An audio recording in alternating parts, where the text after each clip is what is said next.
Well, so what I'm trying to say is we got a parking ticket. You know, she came back and we got a parking ticket. And it's just like, you know, I mean, it's interesting that it should be that way because I was dating this other chick like before I went up to Santa Cruz, and we drove up to the hills to see the city lights. We got a piece of pizza at Damiano's. So fortunately, I mean, I've been in Los Angeles my whole life. And so did anybody ever take a girl like to Damiano's, like on a date, you know?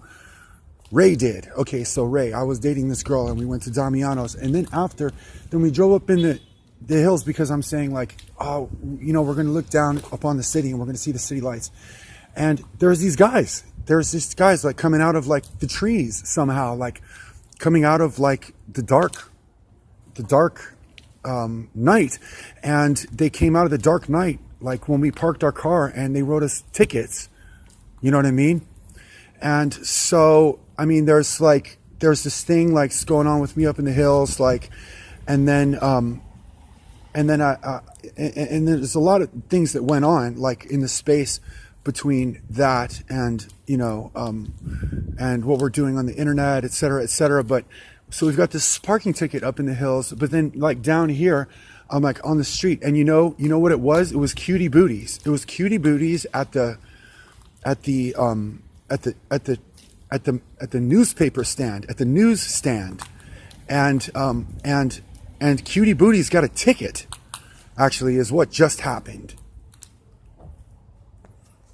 She stepped out of her car for like 2 minutes, and I wasn't really sure what was going on. I'm like, okay, so you know, like you know, samurai warriors stand up against freedom of speech, like, you know, because I didn't know if someone was standing up against freedom of speech. I didn't really know what was going on, you know, so I was just using my freedom of speech.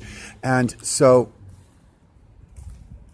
she parks her car, she gets out of the car, and then because it's hard to tell what's going on because I do get attacked, you know, and there's a valid argument about that, which is like, you know, that freedom of speech, you know, there is no thing about freedom of speech for homeless people in the United States of America. Like, what is it that we think we're going to do? Like, we're going to write through NASA, like telling everybody that freedom of